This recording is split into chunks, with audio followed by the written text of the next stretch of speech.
November 19. Zophar అంత మంచివాడా? చదవండి. యోబు 11వ అధ్యాయం. పాపము నీ చేతిలో నుండుట చూచి నీవు దాని విడిచిన ఎడల, నీ గుడారములలో నుండి దుర్మార్గతను నీవు కొట్టివేసిన ఎడల, నిశ్చయముగా నిర్దోషివై నీవు సంతోషించెదవు, నిర్భయుడవై నీవు స్థిరపడి యుందువు. యోబు 11:14-15 వచనాలు. జోఫరు యోబుపై 3 ఆరోపణలు చేశాడు. యోబు పాపం చేశాడు.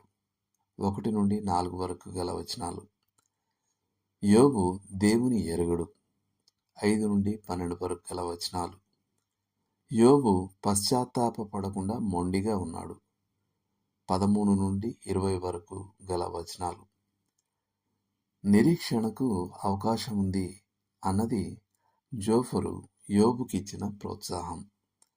కానీ యోబు ఈ ఆశీర్వాదాలను కోరుకుంటే అవి అతడు జోఫరు షరతులపై పొందాలి.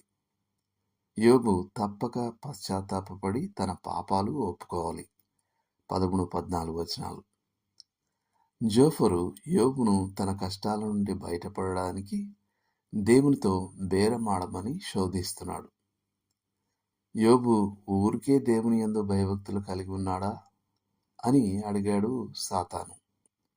1:9. సాతాను యోబును వాణిజ్య విశ్వాసం కలిగిన వాడిగా ఆరోపించాడు. అంటే ఆయన విధేయతకు ప్రతిఫలంగా అభివృద్ధి వస్తుందని నమ్మే విశ్వాసం. ఒకవేళ యోబు జోఫరు సలహాను పాటించి ఉంటే అతడు సరిగ్గా తన శత్రువు చేతులకు చెక్కి ఉండేవాడు. యోబుకు దేవునితో బేరమాడే వాణిజ్య విశ్వాసం లేదు. అతనికి ఆయన నన్ను చంపినను నేను ఆయన కొరకు కనిపెట్టుచున్నాను అని పలికిన నిబ్బరమైన విశ్వాసం ఉంది. 13-15. ఆ మాటలు కష్టాల నుండి సునాయాసంగా బయటపడడానికి చూస్తున్న వ్యక్తి మాటలలా లేవు. యోబుకు ప్రభు యొక్క కారణాలు అర్థం కాలేదు, కానీ అతడు దేవుని దయాళుత్వంలో విశ్వాసంతో కొనసాగాడు. అది విశ్వాసం అంటే. లోతుగా ఆలోచించాల్సిన విషయం.